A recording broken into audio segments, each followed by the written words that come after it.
Echo, Romeo, 7, Foxtrot, 2, Whiskey, Lima, Kilo, Zulu, Oscar, Charlie,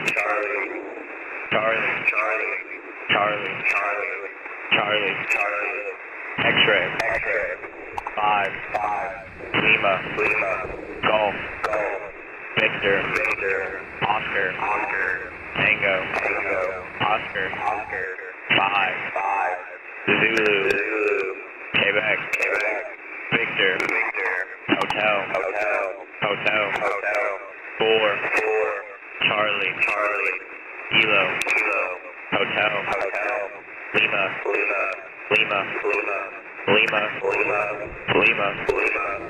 Golf, 3, Foxtrot, Alpha, Echo, November, Oscar, 2, Mike, Charlie, Golf, November, Golf, Oscar, Papa, Romeo,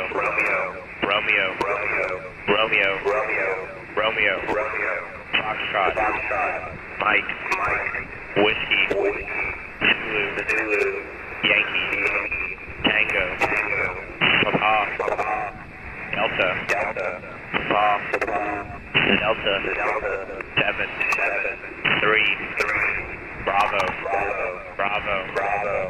Whiskey, Sierra, 3, Bravo, Victor, Hotel, 5, Papa, Romeo, Victor, Hotel, Uniform, 7, Juliet, Kilo, Bravo, Echo, 3, Golf, Papa, 3, Lima, Echo, Tango, Charlie, Sierra, Uniform, 6, Romeo, Alpha, Delta, 7, Papa, Yankee, Hotel, 6, Juliet, Hotel, X-Ray, Golf, 5, Foxtrot, Romeo, Tango, Zulu, Hotel, 5, Alpha, Romeo, India, X-Ray, November, X-Ray, Golf, 7, 4, Kilo, X-Ray, Bravo, Uniform, Mike, Yankee, Victor, Uniform, 4. This completes a message of 216 characters. This is Chtr out.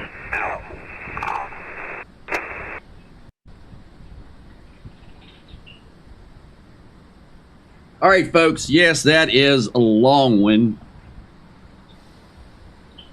Forte 16 is having a close look at no other than St. Petersburg. This is, how shall we say, very concerning. This is the first time we have seen this much concern for in and around St. Petersburg. We are in uncharted territory, folks. We had a record EAM yesterday. I need to change it. I got 219 instead of 216, whatever it was. We had a record yesterday of a 290 or 293, whatever the hell it was, EAM, which is a world record. Hours later, a lot of stuff blew up in Lebanon. No baloney. Now here we are. Nightfall has come to Israel, and yet again, another record-long EAM, not the longest, but amongst the top three. So, that's right, we're breaking another record. 2 big wins in 2 days. This is the closest together we've ever had to EAMs like that.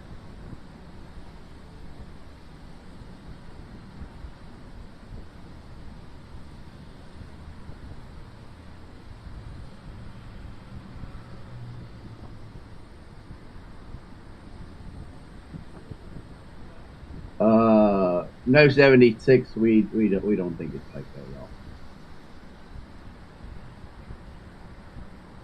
Yeah, I would expect something to be transpiring here in the very near future.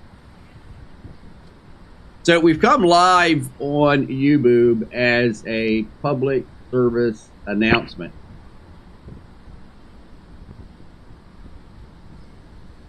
So, want to let you guys know on YouTube, we have been operating all night long for our members, which you can be a member too. It's really easy. Just go to buymeacoffee.com/KLW News and sign up as a silver or as a bronze. So I've been having some hiccups here on the server here for the last, few hours. Just a few hours after the EAM yesterday. Oh, Racer's back. Maybe Racer could have a look-see in here and tell me why this thing keeps freezing up on me. Because I was going to reboot this thing. I do want to do this. I'm going to close that down. That takes a hell of a lot of resources. That should help some. And if it doesn't work, I'm just going to blame Racer.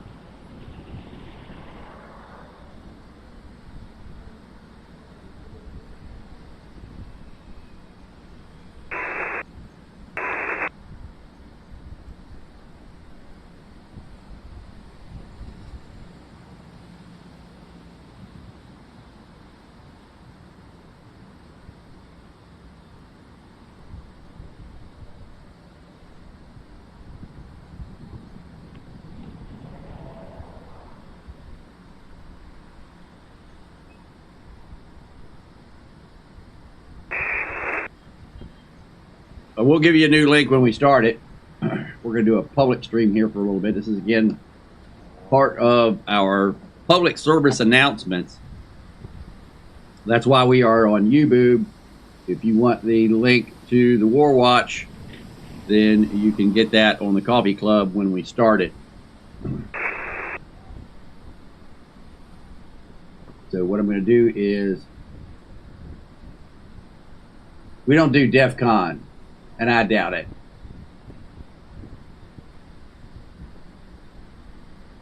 So we are going to do this public service announcement here for you guys for a while. We're going to let Racer continue to jump around inside of the machine here to see if he can figure out why this thing wants to. It's better since I closed ES there, Racer, but I had about 30 windows open. I think that was part of my problem.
Iran is not going to respond on behalf of Hezbollah. Iran can't even respond on behalf of Iran.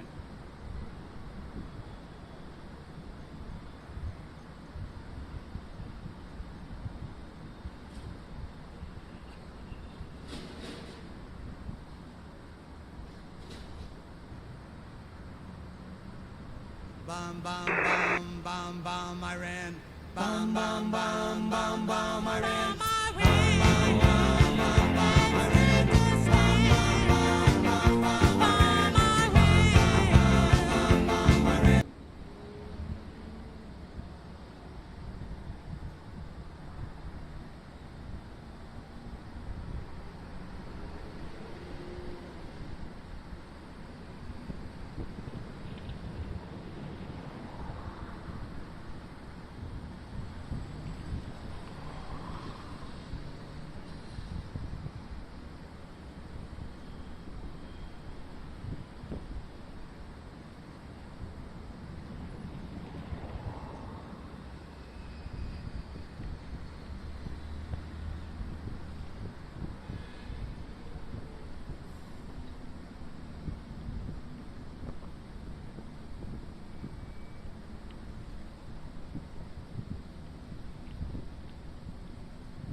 The left one is Rumble, the right one is YouTube.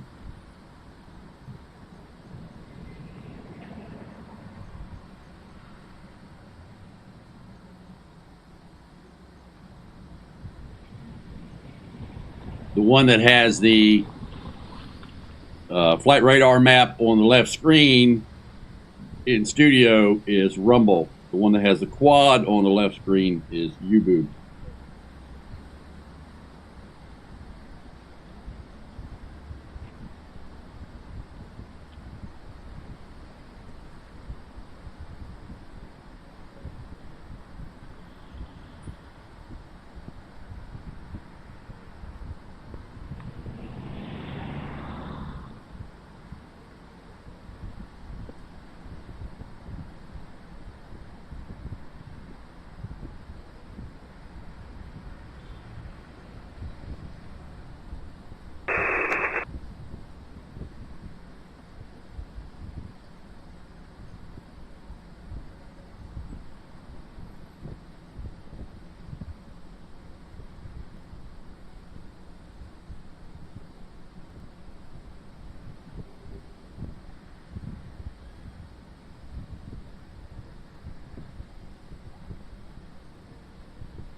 Do that side by side, racer.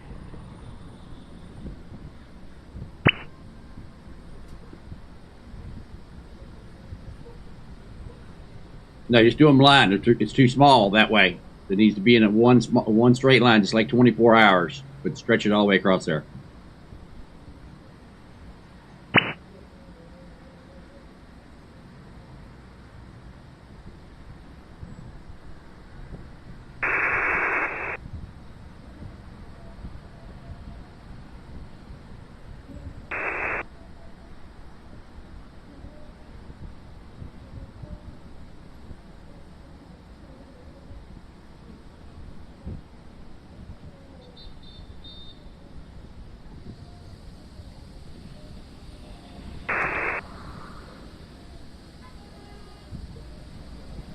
I'll get it.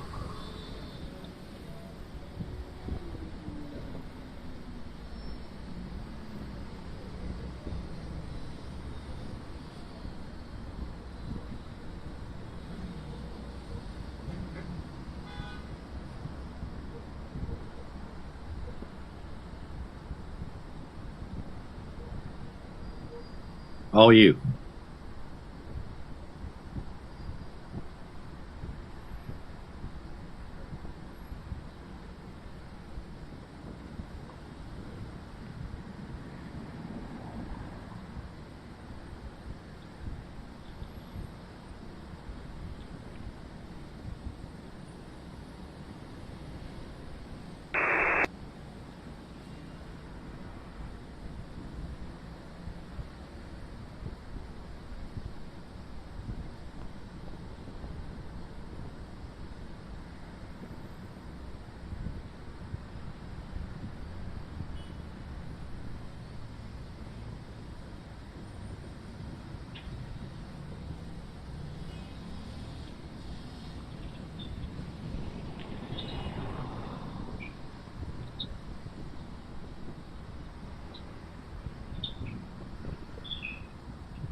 All right, thank you, sir.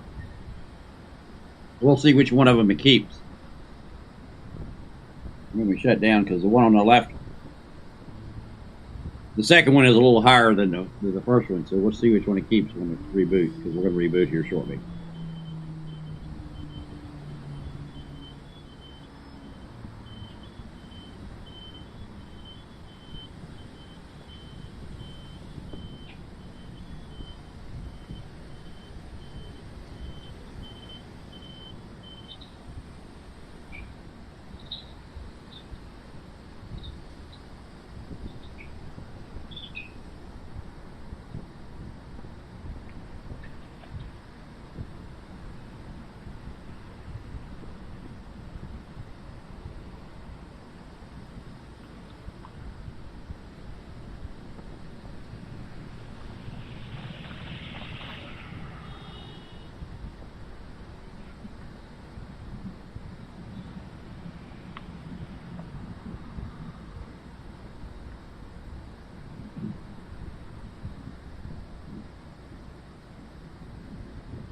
Howdy, Fred and Sue.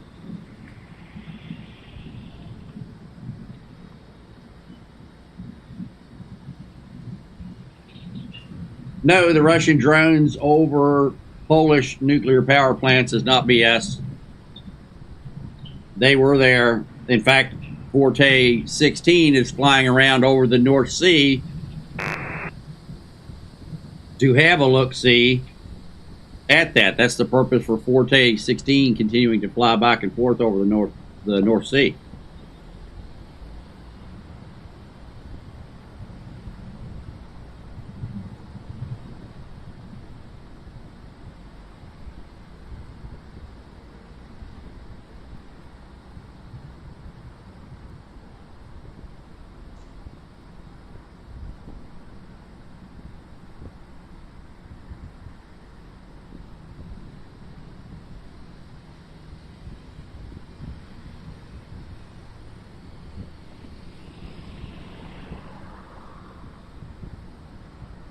We got 206 S-400s 3.4 miles from the Polish border in Belarus. You can rest assured that the Poles are more worried about that than an ICBM in St. Petersburg. They also have Iskanders, nuclear-tipped Iskanders, on the border in Belarus.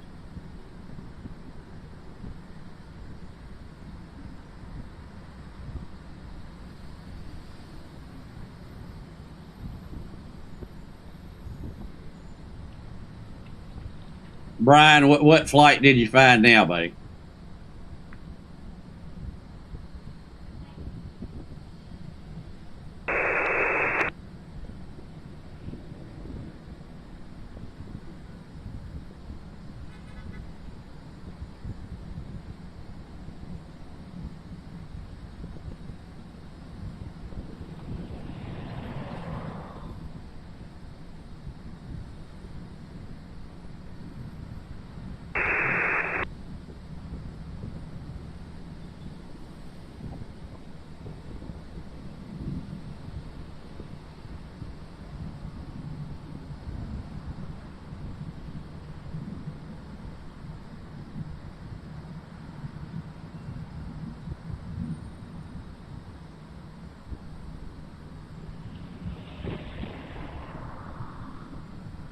St. Petersburg is a major city.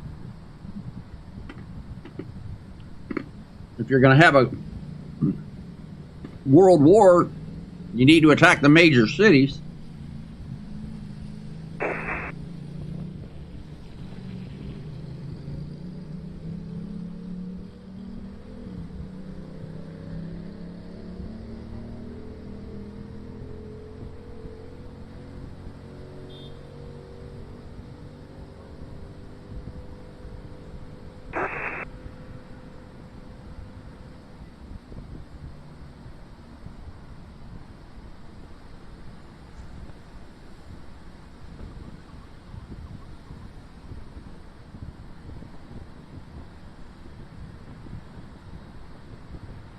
That's the U.S. That's the largest amount of surveillance on St. Petersburg in global history.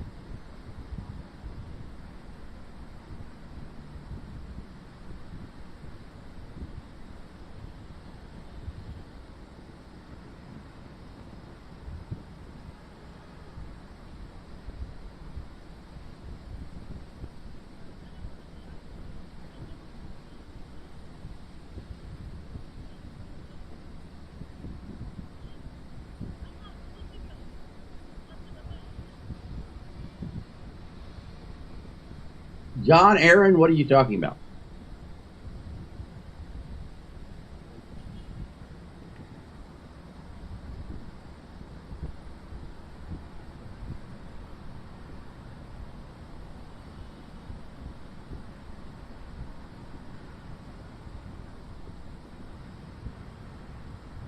Brian, I need a name or a number, dude, and you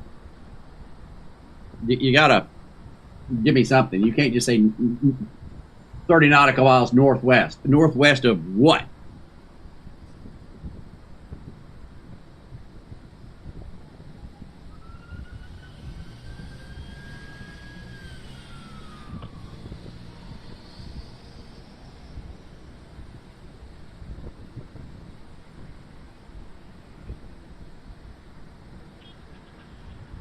Yeah, none of those flights were like this, Texas. None of them.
Brian, where do you get that that's a Russian plane again? Are you getting this shit from ADSB?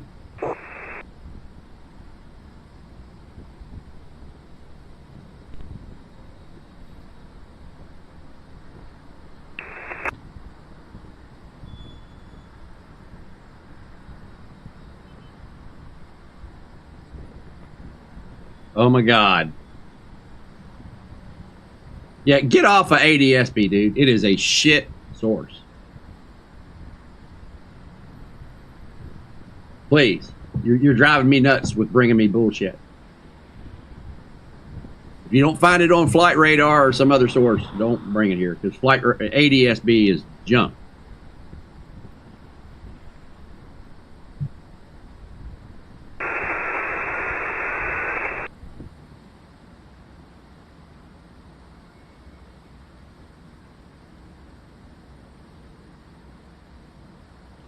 Yeah, it's not a Russian plane.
Oh, and yes, I have heard of a Stargate before. It's that thing at the end of the driveway in front of a movie star's house.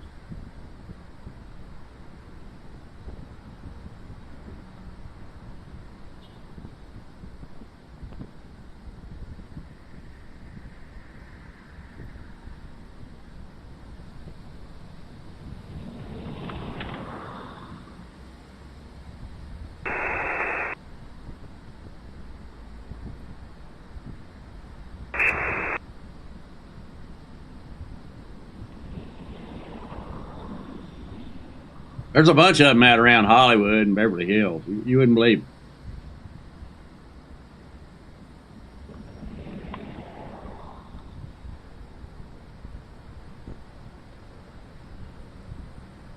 No, I don't know, Jerry. That's where I go for jewelry.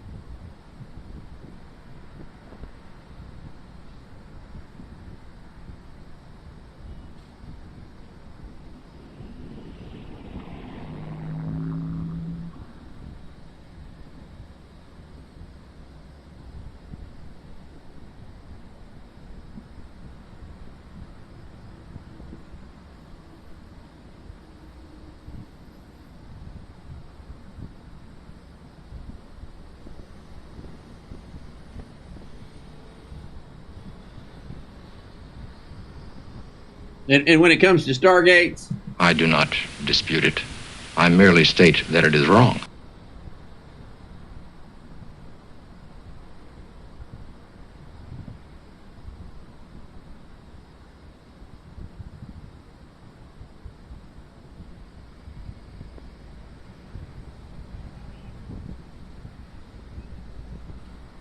yeah, we just had one of the world's longest EAMs. We had the world's longest EAM yesterday, and a few hours later, shit started blowing up in Lebanon. Well, see, he was killed in 1985. That's a good reason for me not to know him.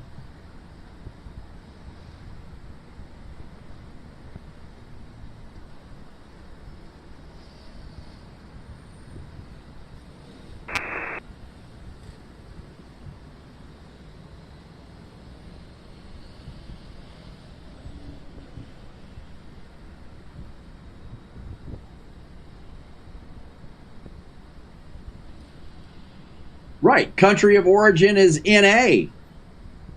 They don't say it's a Russian plane over Germany.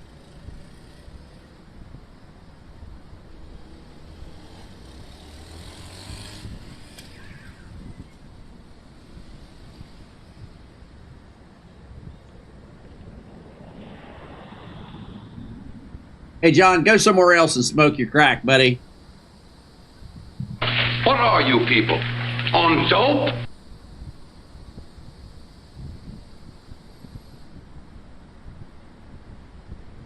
Wow, man.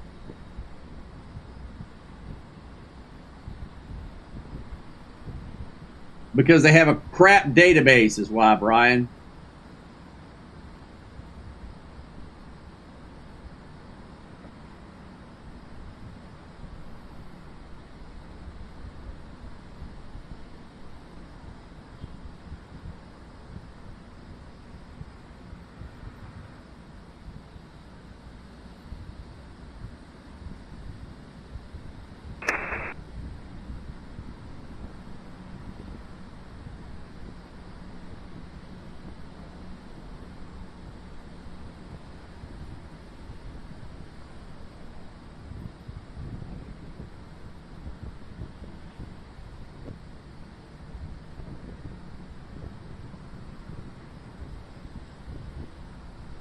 They're both fine, six-pack.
But John, I'm going to be honest with you, dude. We don't give a fuck about your beliefs. You can believe in the Tooth Fairy. You can believe in Santa Claus. You can believe in unicorn farts and pixie dust. We don't give a damn what you believe. We only care about what you can prove. So if you can't prove it, we don't give a damn.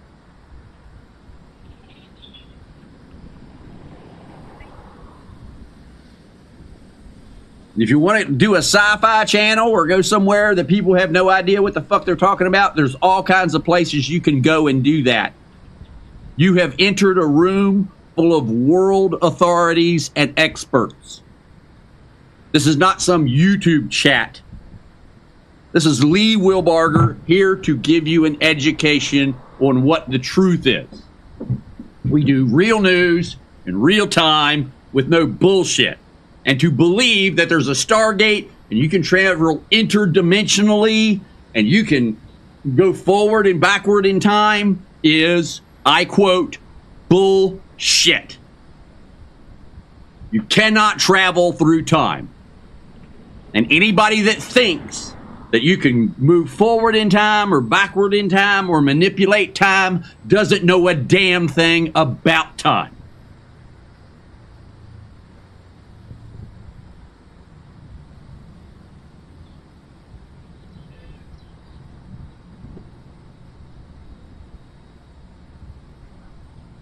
This is not a NATO war. Our drone is not a NATO drone.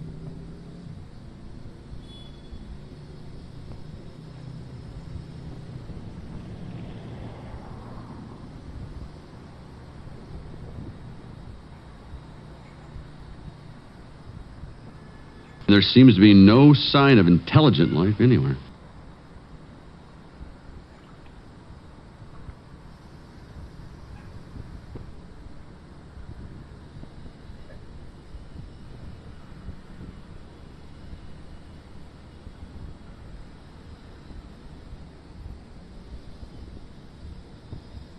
Yeah, this is a master's class, not romper room.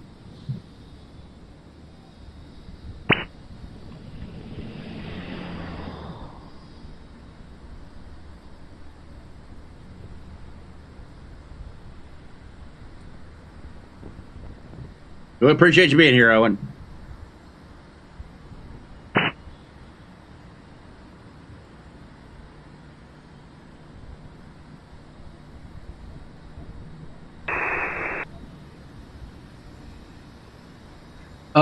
The EAM was 43 minutes ago.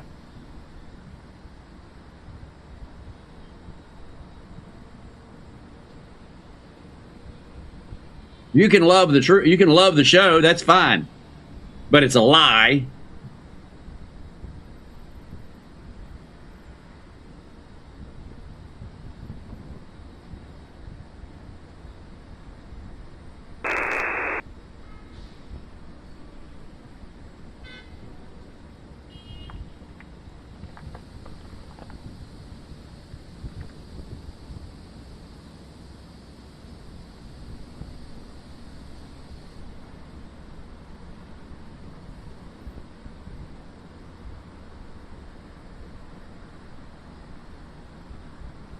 Hey, John, I don't know where you get your bullshit information, but I would encourage you to go the fuck back over there, dude.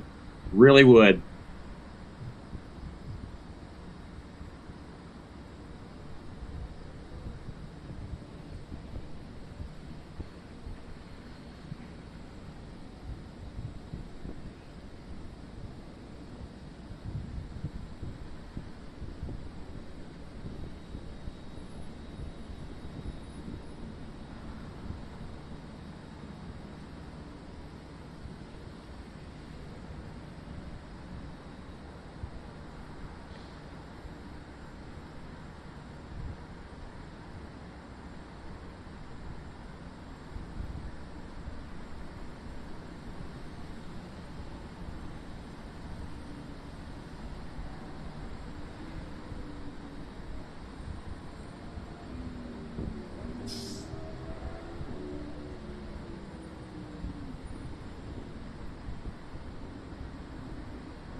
No, I don't know everything, but I investigate to try to teach you everything I can.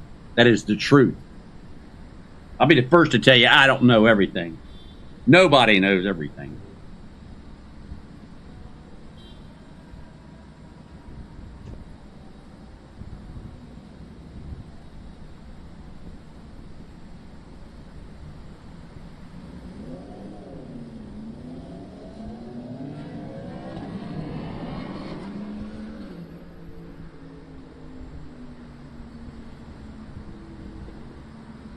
We had one really big one today, and the longest one in history yesterday.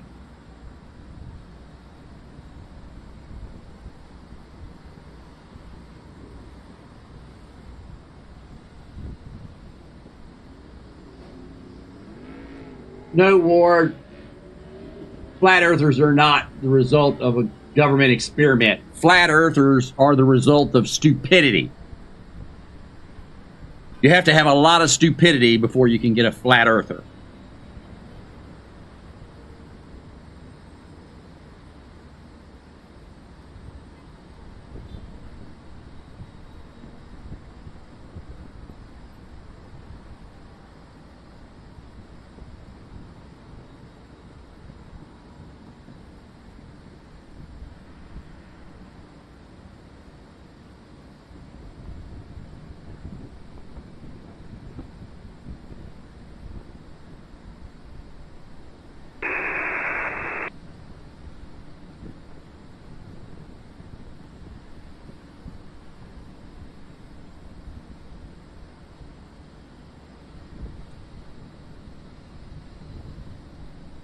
Yeah, it's a pretty good pattern. When there's a big EAM, there's normally lots of booms shortly thereafter.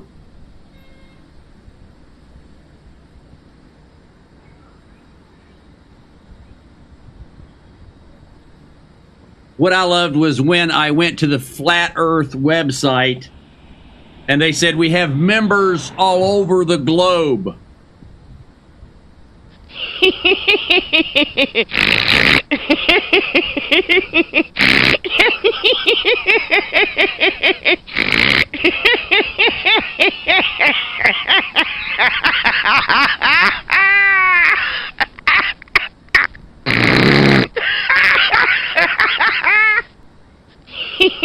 Survey said.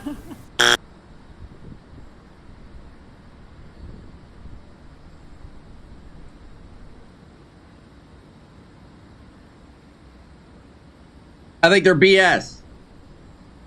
You guys have to understand, I did these spooky experiments for the government for 30 years. If you've ever watched a James Bond movie, there's a guy in those movies called Q. That's what I used to do. If you look at the new James Bond movies and you look at me when I worked in the government doing that, you'll notice a big semblance between what he looks like and what I look like. Kind of funny how it works out that way, isn't it?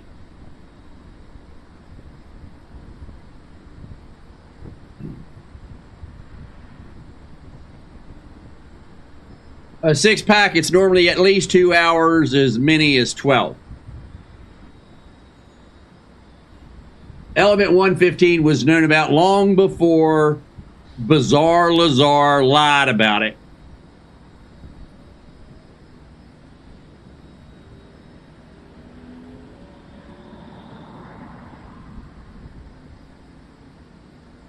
You didn't know that, Ginger?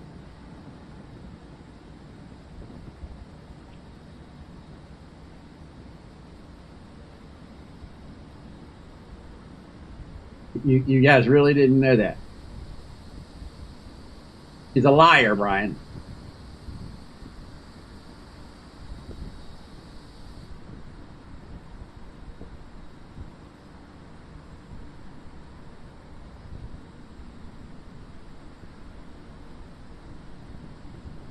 Wasteland Warrior, I just got one question. How can you believe in God and the Holy Ghost if you don't believe in ghosts?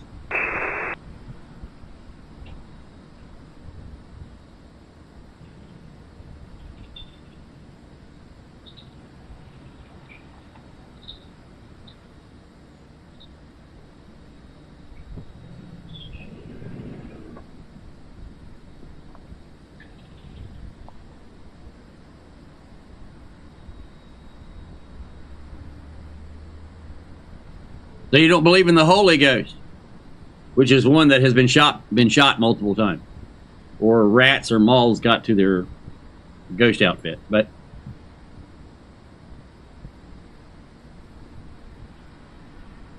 hey, I'm going to be honest with you. If I'm sitting there and a ghost comes up out of the ground, they're all fucking goofy or spooky.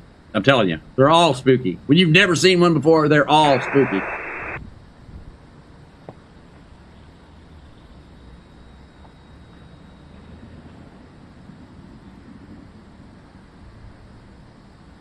My favorite aircraft would be a Black Widow. In prop, in high-speed surveillance, the SR-71. In high-altitude surveillance, the U-2 spy plane.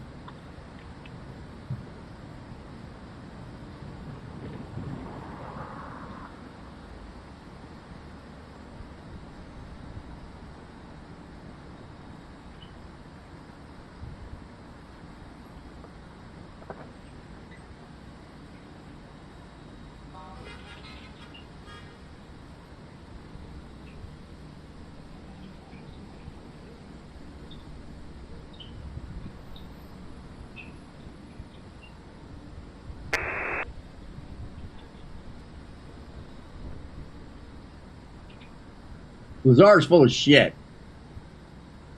Lazar lies so much. Yeah, I can't even stand to look at his picture or hear his name.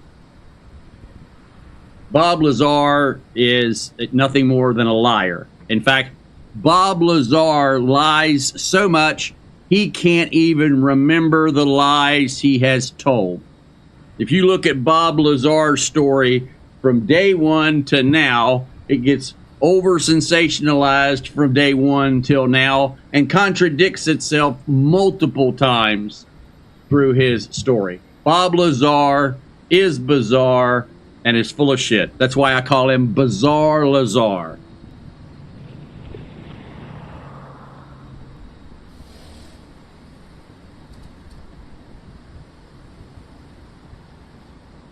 Oh, bullshit Bob Lazar? Let me find it for you.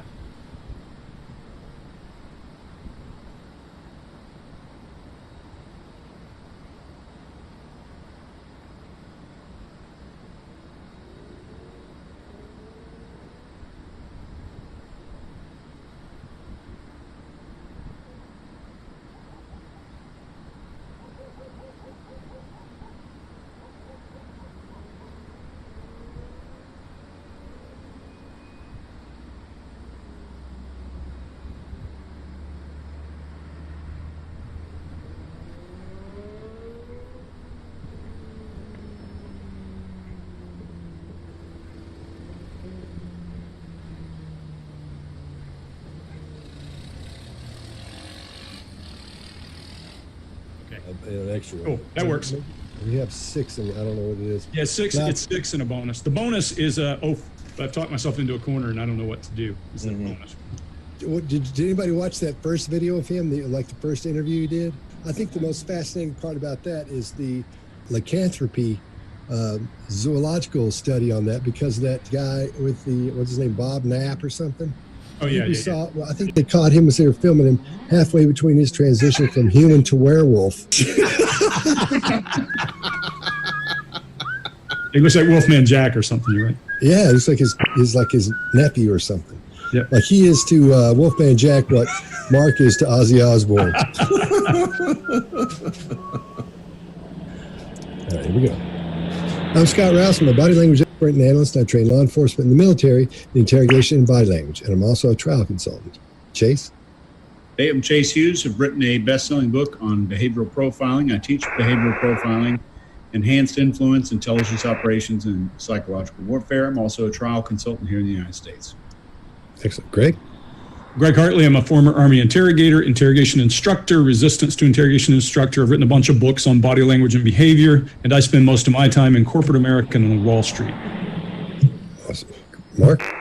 I'm Mark Bowden. I'm an expert in human behavior and body language. I help people all over the world to stand out, win trust, and gain credibility every time they communicate.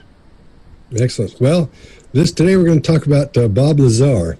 and I'll play a little clip ahead of this to show everybody who he is, and just a real brief rundown of what's going on and why he's of interest, not only to us, but apparently a whole bunch of people that have watched our other videos. Of his report, George Knapp introduces us to a local man with an amazing and disturbing story. George. Gary and Mary Ruth, we've been working on this story for a long time, and we'll tell you right up front that it's going to be hard to swallow at first. Lazar's story is, by any standards, fantastic. He says he's telling it in order to protect himself. He says he was hired to work at an area called S4. At S4, he says, are flying saucers, antimatter reactors, and other working examples of technology that is seemingly beyond human capabilities. Right, this came from somewhere else. I mean, as bizarre as that is to believe, but I mean, it's there. I saw it. I know what the current state of the art is in physics, and it can't be done. All right, well, let's get to the first question, or the first video, and go from there. But what did you do while you were there? If you're looking at this object, this reactor, and you can't figure out what it is or how it works, other than the fact that it works on this element that we don't even know about. Sure. I mean, the thing was what you do in, with anything. If you're trying to analyze it, all you can do is perform tests. And he doesn't name any. All we did is try and come up with every kind of test we possibly could. I mean, we tested, it violated a lot of what we thought was impossible to violate. He never names a single test that they did or the results of it. Okay, look. As the former senior technologist for the U.S. Army, if you had brought me a spaceship and said, Lee, look at this thing, my God, I would have done every kind of test you could imagine, and I'd have been snapping them off. Oh, yeah, we looked at it with a thermal imager. It didn't have any thermal contrast difference across the entire skin. We tried to drill it with a diamond-tipped drill bit. We tried to cut it with a plasma torch. We tried to cut it with an acetylene torch. We tried to pick it up. It weighed this. It was this color. It had this much reflectivity to it. It put off this much energy. It had an aura. Anything. This man doesn't say shit. Why? Because he's never seen one. The only time he's ever seen a flying saucer in his life was when somebody threw a dish at him. I mean, one of the first laws of thermodynamics, I mean, essentially, any machine, any device that operates always makes extra heat. Nothing works at 100% efficient. Even the headphones you're wearing. So right out of the gate, the thing that bothers me here is we're seeing somebody who is, over the years, he's mastered redirection. In other words, you'll ask him a question, he won't give you the answer. He'll talk about some stuff, and Greg always points this out, and I think he pointed this out to begin with. He brings in information that has nothing to do with the answer, and it's a lot more something you may not know about, be aware of. When he asks him what did he do there, and the next thing you know, you're talking about thermodynamics. And he's talking about, and he says, and one thing that bothered me is he said one of the first laws of thermodynamics, there are three of them traditionally. And the first one talks about what he's talking about, the two types of heat, when you get into the details of that. But that just shows that he's redirecting. He does this quite often when he's in a spot like that. We also see what I call loping. When someone's talking, they're talking. There's a thing on Netflix now called Unsolved Mysteries. And in Unsolved Mysteries, there's some people who've been picked up by a UFO. They claim that. And there's an old woman on there that's talking.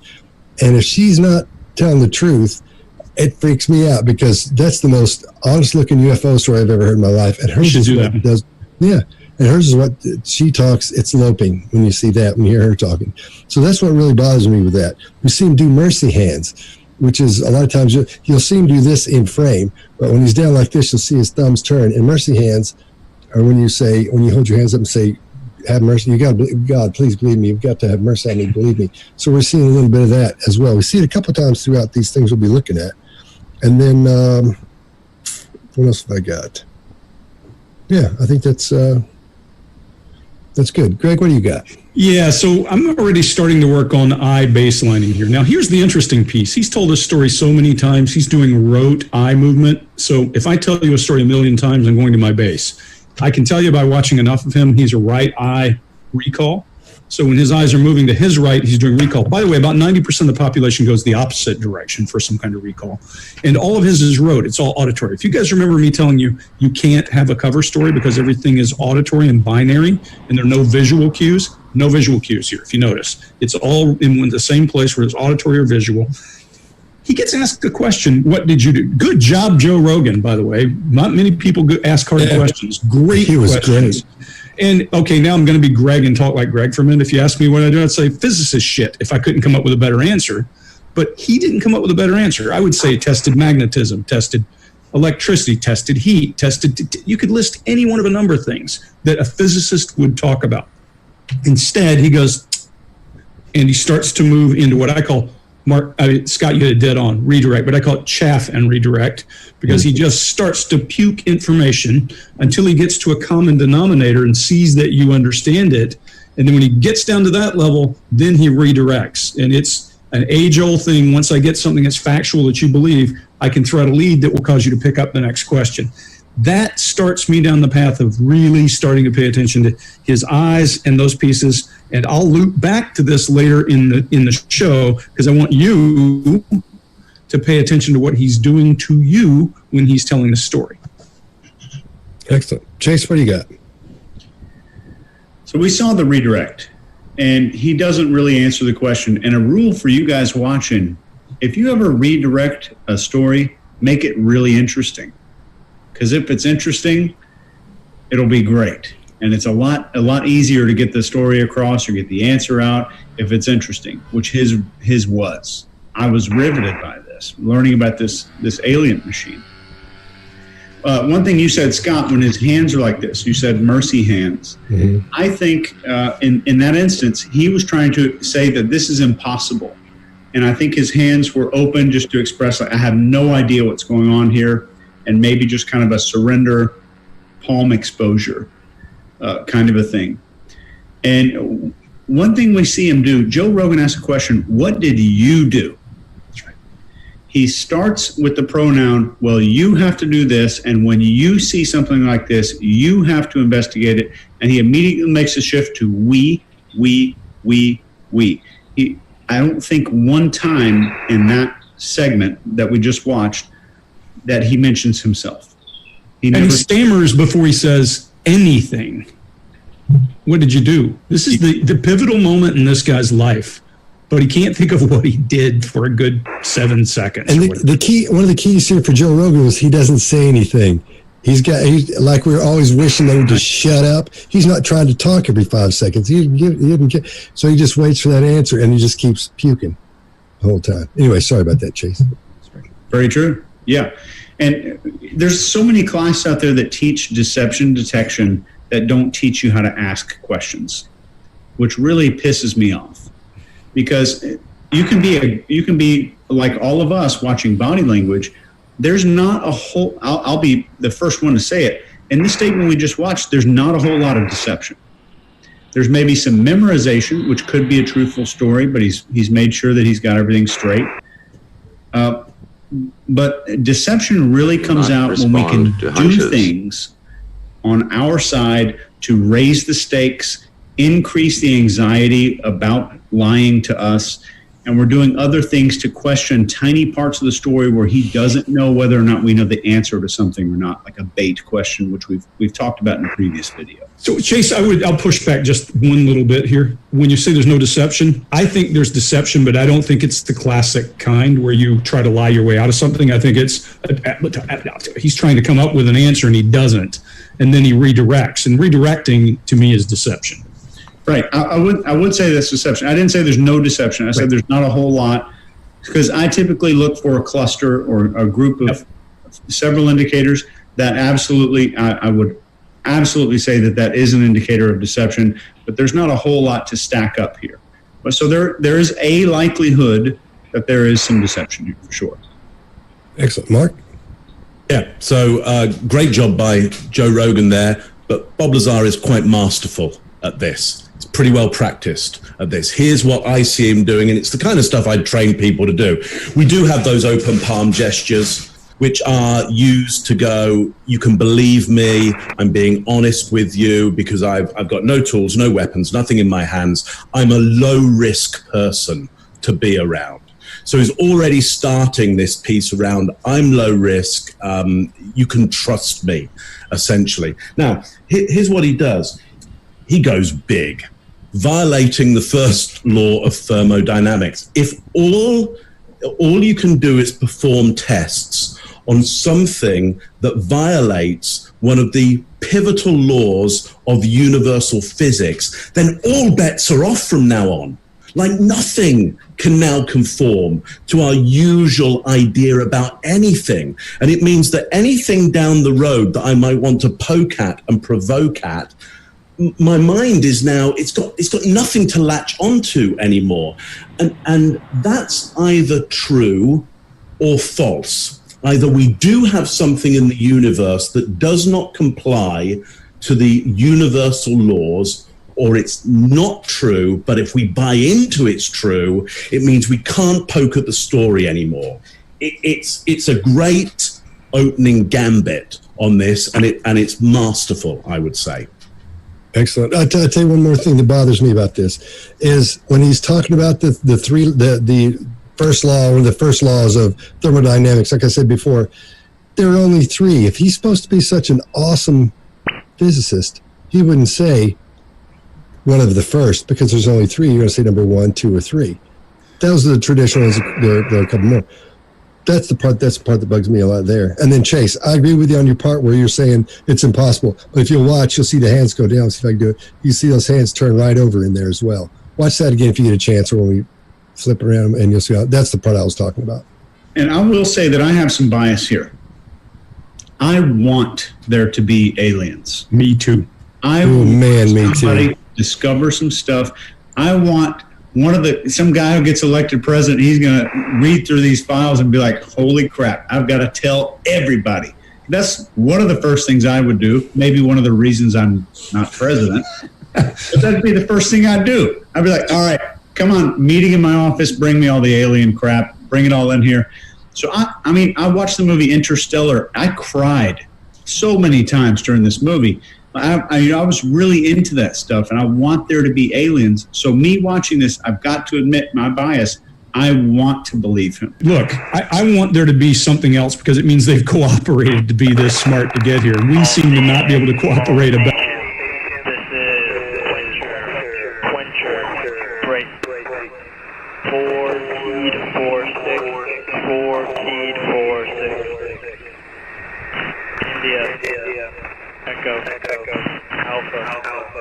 Kilo. Bravo. Stand by. India. Echo. Alpha. Kilo. Victor. Bravo. Stand by. India. Echo. Alpha. Kilo. Victor. Bravo. Stand by. Message follows. India. Echo. Alpha. Kilo. Victor. Bravo. India. Quebec. Foxtrot. Yankee. Hotel. Golf. Delta. X-ray. Mike. Whiskey. Oscar. 5. Yankee. Oscar. 2. Whiskey. 3. Juliet.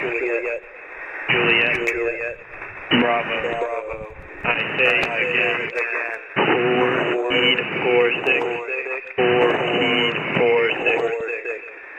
India. Echo. Alpha.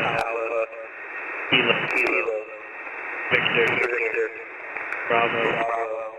India. Quebec. Foxtrot. Yankee. Hotel. Golf. 4. Delta. X-ray. 6.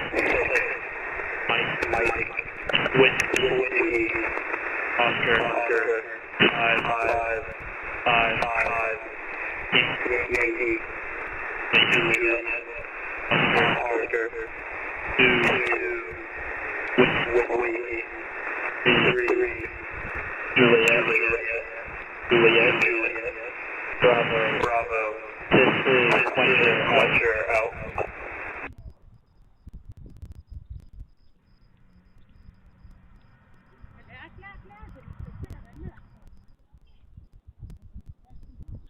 About what's good for dinner. So it would be a great thing, and I think that's human nature to want that. All of us here probably would love to see something.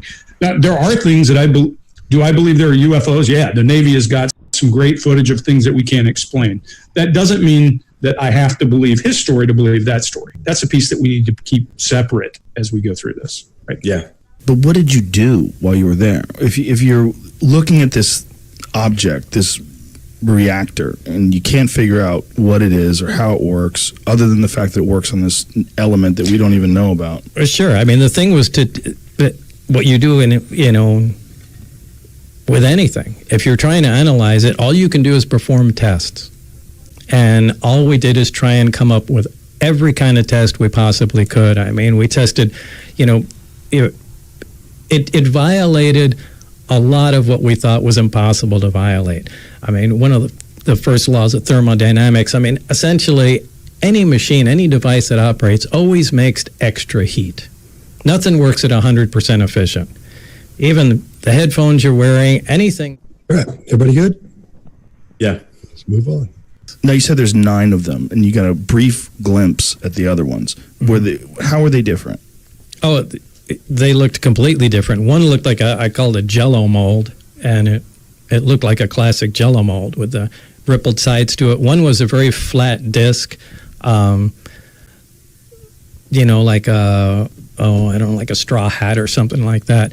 That was sitting up on its edge, and the thin part of it looked like a projectile had been fired through the edge of it. So I don't know if they were attempting to see if the metal could be penetrated, or if that's where the thing came from. Maybe it was shot down. But that was the only one where I saw there was, actual physical damage to it. And that one was roughly the same. And if you go back in his story to the original story, he'll tell you that none of them had any scratches, any damage. They were all pristine. His story changes every time he tells it. And not only does it change, it contradicts what he said previously. Oh, and in addition to that, it's more sensationalized every time he tells it. Same size? They're all... They were kind of too far away to tell. All right, Greg, you want to go first? Yeah, so I'll just hit a couple of these. Here's him telling a story that I think he eats crayons.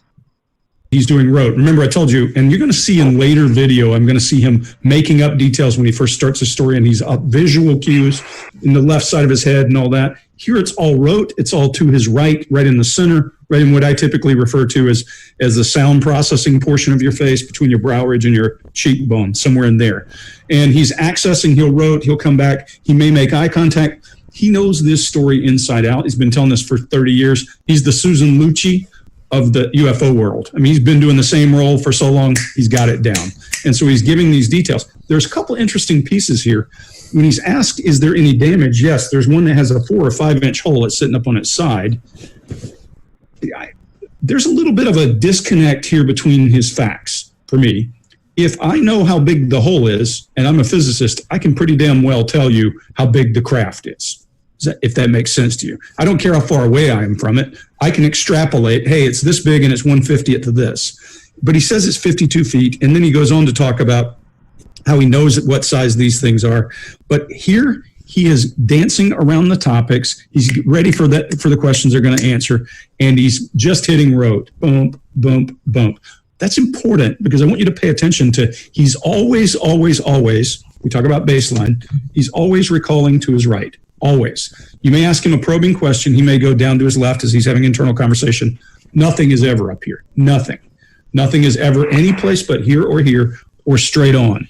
And it's really key here that you pay attention to this rote as we move forward. And I'll leave the rest to you guys because there's a ton in here. But for me, that's the most important piece we locked down right here. Okay, Mark, what do you got? Yeah, so as I was telling you guys earlier, I've been working with somebody who's been sending me video of them talking about a virtual experience. And there's some huge similarities around how they talk about that virtual experience and how they talk about real experiences that they've had. And you could look at this person and go, I think they're telling the truth. And they are telling a truth of sorts. But how I know that it didn't really happen is that there's inconsistencies in the story. The story doesn't make sense for the world as I know it. Now, Lazar is clever because he's invoked the first law of thermodynamics. It doesn't work anymore. So all bets are off. But let me just tell you what is inconsistent with the way I know the universe works. I know that the universe has a level of consistency to it. When I look at human beings, they're roughly 2 arms, 2 legs and a head in roughly the same place as me.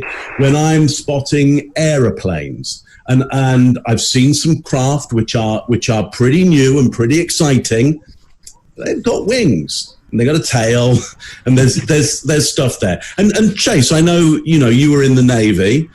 And I know there are lots of different ships or boats out there, but my guess would be is everyone that you've seen has had some form of a hull. There is a consistent raise of the eyebrows there, and he's giving me a little slow blink there to say, yeah, they roughly all have a hull, and even the ones that come out of the water, the hull comes out of the water as the aquaplanes lift it out. Here's what is interesting. There's 9 different aircraft, and they're all completely different. They're all completely different. I would suggest the universe doesn't work like that. They would have some massive similarities to them. Massive similarities. They'd have more similarities than they'd ever have differences, because that's the way the universe works. But here's the problem. That theory doesn't work anymore because the first law of thermodynamics wasn't even functioning within this lot. So you can now come back at me and go, well, Mark, just the universe, when we're around these aircraft, these ships, these craft, the fundamental laws of physics do not apply anymore. And that's a brilliant way that means that I can't touch this story.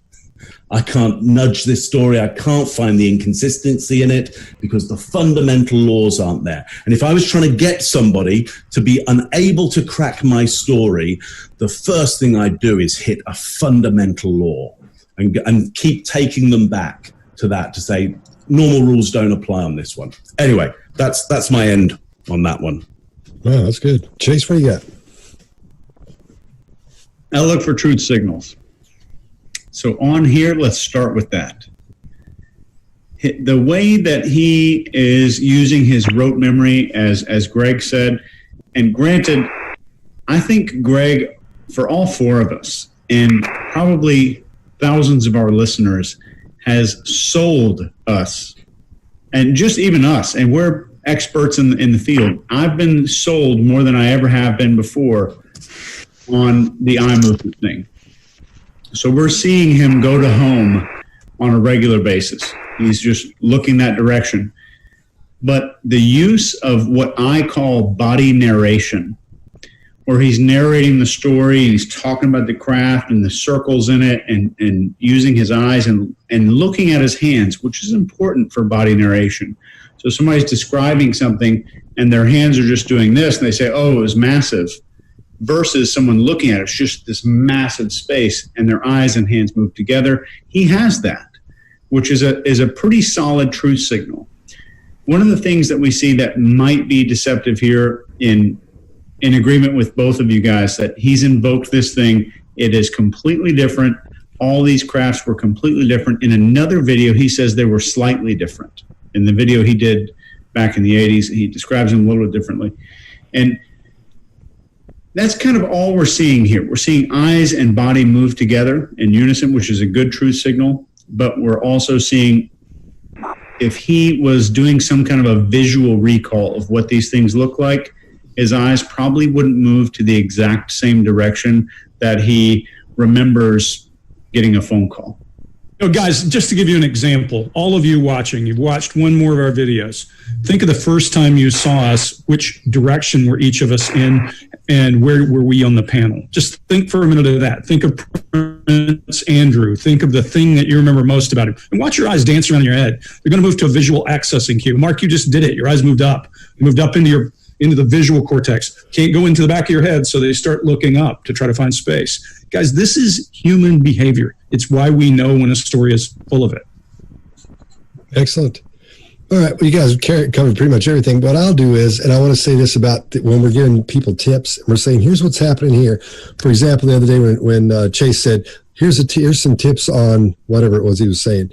We got a comment where somebody said, why is Chase giving you all tips on this and that? The tips we give aren't for each other.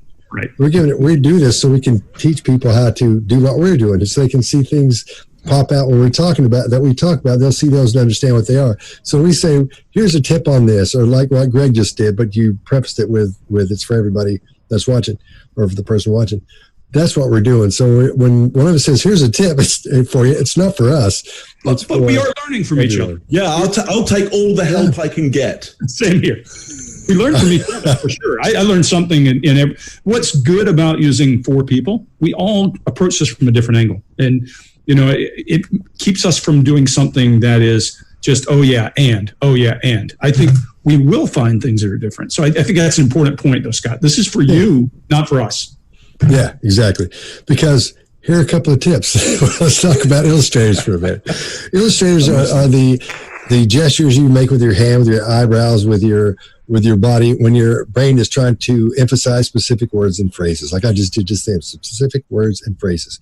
If I were to say specific words and phrases and my illustrators don't hit on those words, then there's an issue there. Something's not as it should be.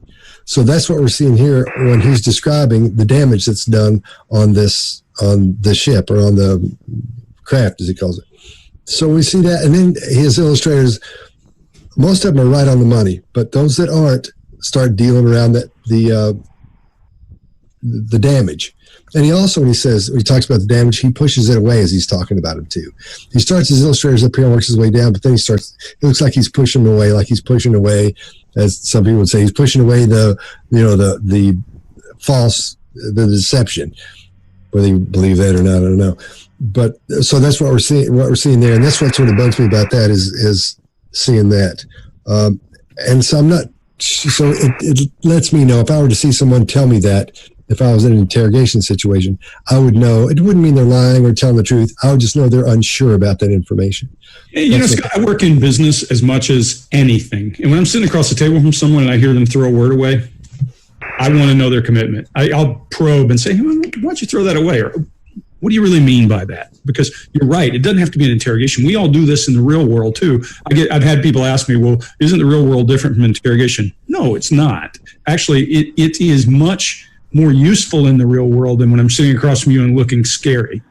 If I'm a normal guy talking to you, not that I'm a normal guy, but if I'm a normal guy talking to you, then it's a lot easier for me to use these tools. And Scott, I think you're dead on there. That's the key. Yeah.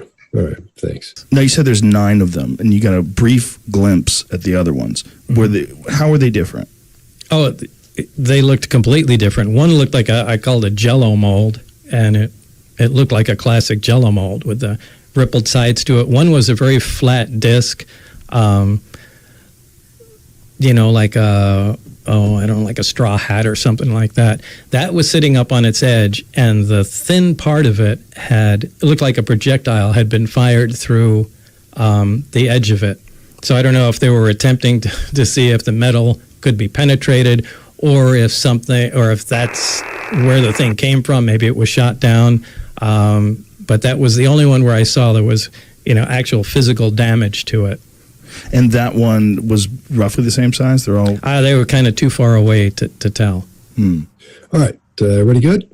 Yeah. Let's move on. Did you see just one type or different types? There were 9 total.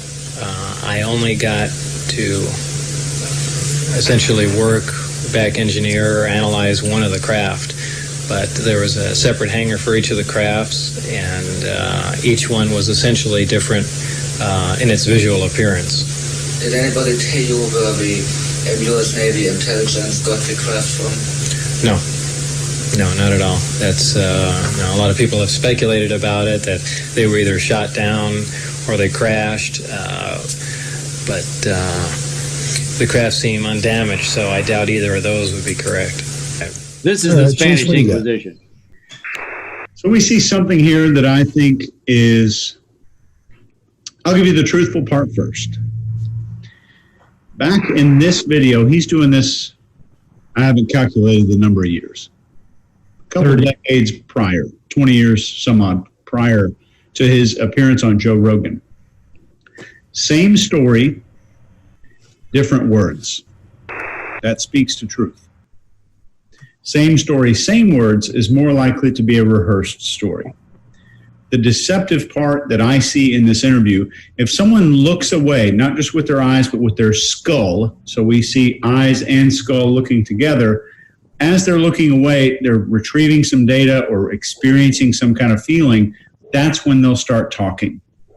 In this video, we see a eye and head break away, and then he looks back to deliver the information. So I think this is the deliberate recall of something that he has memorized that is not truthful. Excellent. Greg, what do you got? Yeah, so you're starting now to see, number one, yes, Chase, while I agree with you, he is saying the same words, he's using different facts. This is in direct contradiction to what he says to Rogan. There was damage in one of these aircraft. Well, he hasn't been there since before this, so there's a fact issue right here. You can't have multiple facts in one story. That part I have a problem with, number one, just on his face. But watch him. I believe, and I think this is 2009. Wait until we're going to go back to 1989 as well, which is his first time, and you're going to see him building his story. That thing that the Susan Lucci role he's playing now, that he's played for 30 years, that he knows that role inside out, is building. And every time he's probed and poked, he's coming up with more details so that by the time he gets to Joe Rogan, he is much more believable, which is why if you watch Joe Rogan and you thought, hey, this guy's the real deal, I don't doubt it. When you first look at it with face value, without understanding his eyes are moving to the same spot constantly, that he has developed this story over 30 years and he's playing Erica over and over and over, you don't get this piece of it. So when you go in to look at him, pay attention to he's moving around. It's not just his head. He's jitterbugging as he's trying to come up with answers for this guy. And there's almost a little amusement going on in his face as he does it. And as we go further back, you're going to find even more of that as he's filling in these details that will become those permanent words that we're talking about, Chase. I think he's a master storyteller. He missed his calling, or maybe he didn't. He's a master storyteller. I wish I believed him because, like you said, I really want to believe this. I want to believe we've got some little guys who are telling us how to do the world better sitting in a cave somewhere. I just don't think so.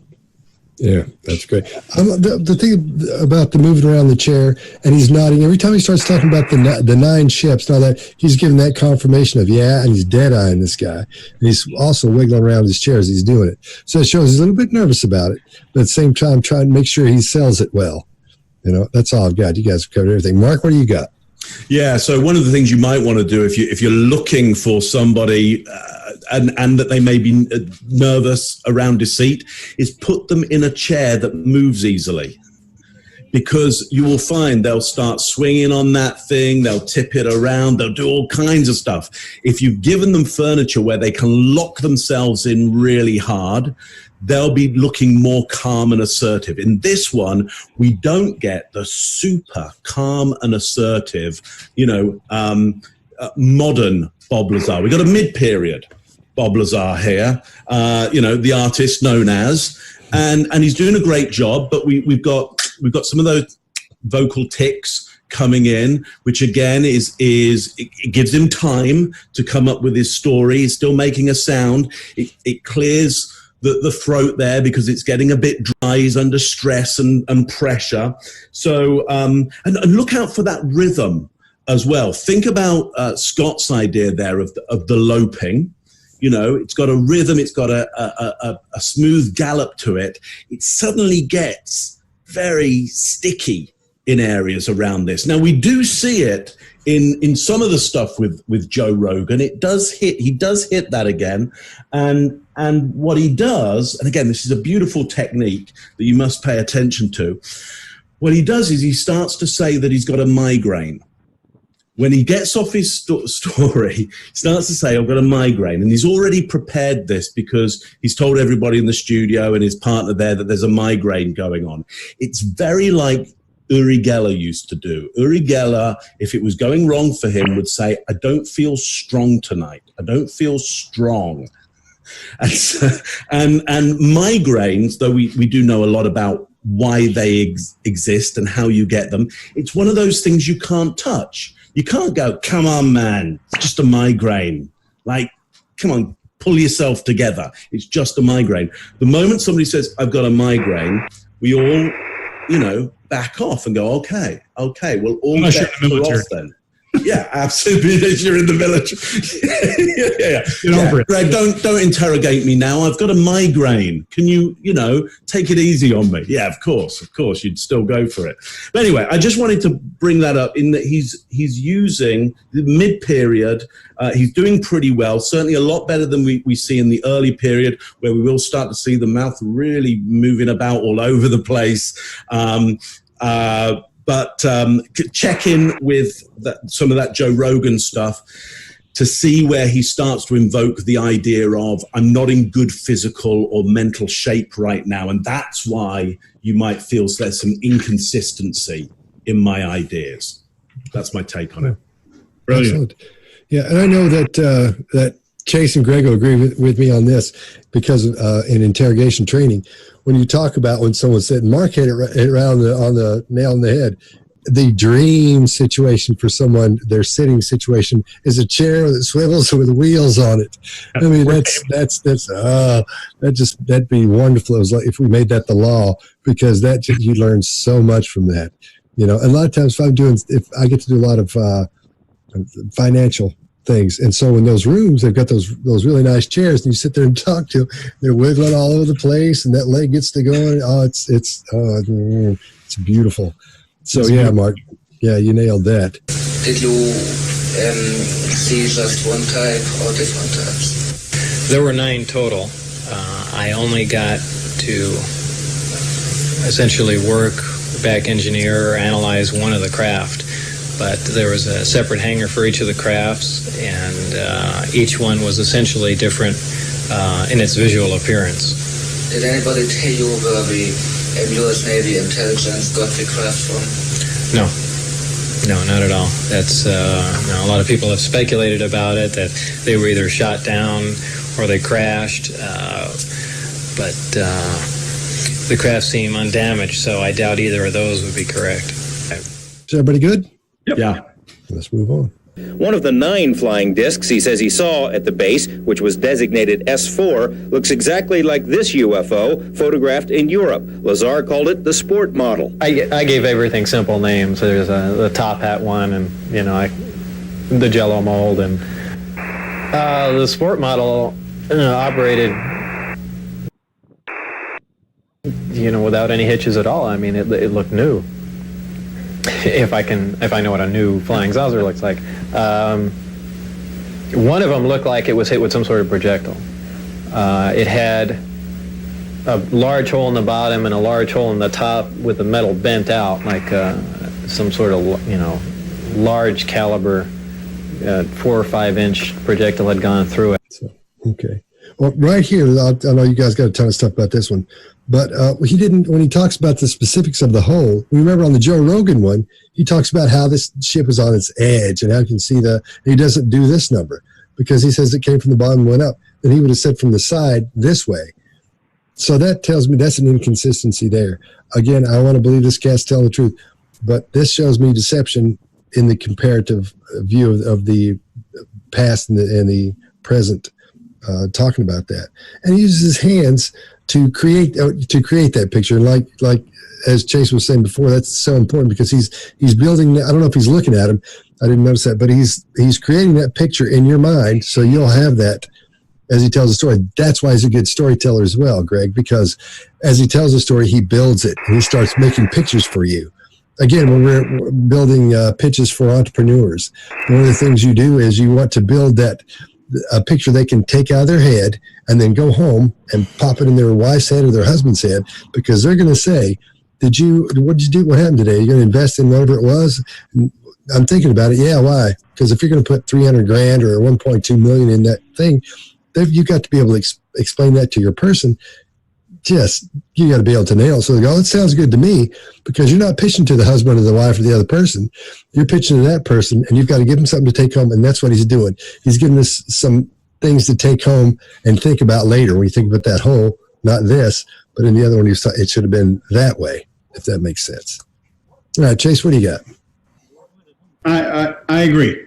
And I will say, in disagreement with one thing, that the building the pictures, I would not classify as a strong deceptive behavior.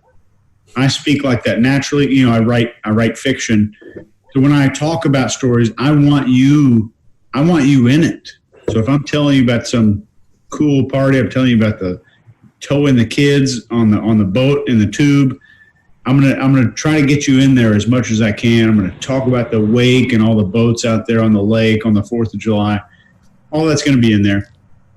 And the inconsistency that you pointed out, Scott, in this video, I imagined a ground artillery unit shooting a 5-inch shell upward through the craft. In his previous one on Joe Rogan, I imagined them performing this test in the lab from the side. So I think that's a very interesting thing to take note of. It's a good data point here. And I've waited for who knows what reason to challenge Greg on the rote, and maybe I'm scared. I've been reading Greg for 10 years before I got to meet this guy. Here we go. All right, just a second. All right. Let's do this. Memorization. Mm-hmm.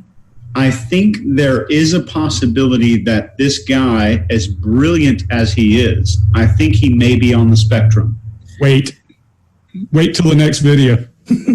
So with this possibility, this rote memorization could be a result of him from the age of 4 onward building a mask and how people like to hear stories. How do mom and dad, what makes their eyebrows go up, what makes them squeeze me? All of this, we're developing masks, so he's just remembering techniques to communicate instead of being deceptive.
Kilo, India, 2,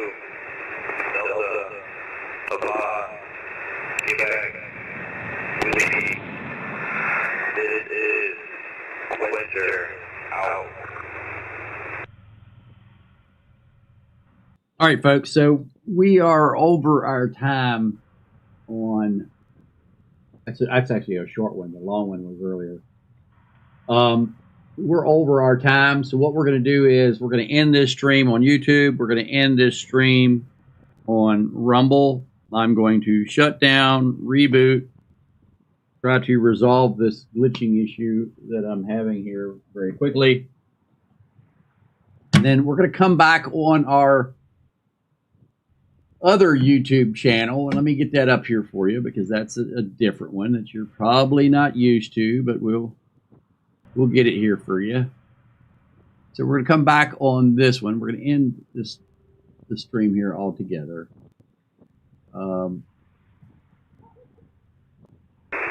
And when we come back,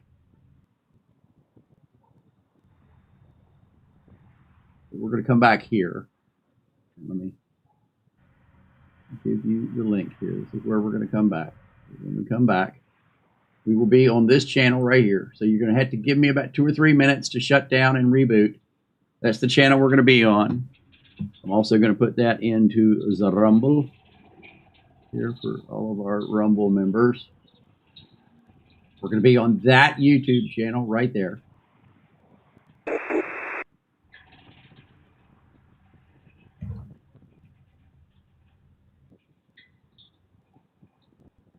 So we will be coming back there here in just a few minutes. So let me shut down, reboot, defrag, all that other good stuff. And we will be right back. Thanks for being here. Hope to see you there. Link is in the chat on both streams. See you, everybody.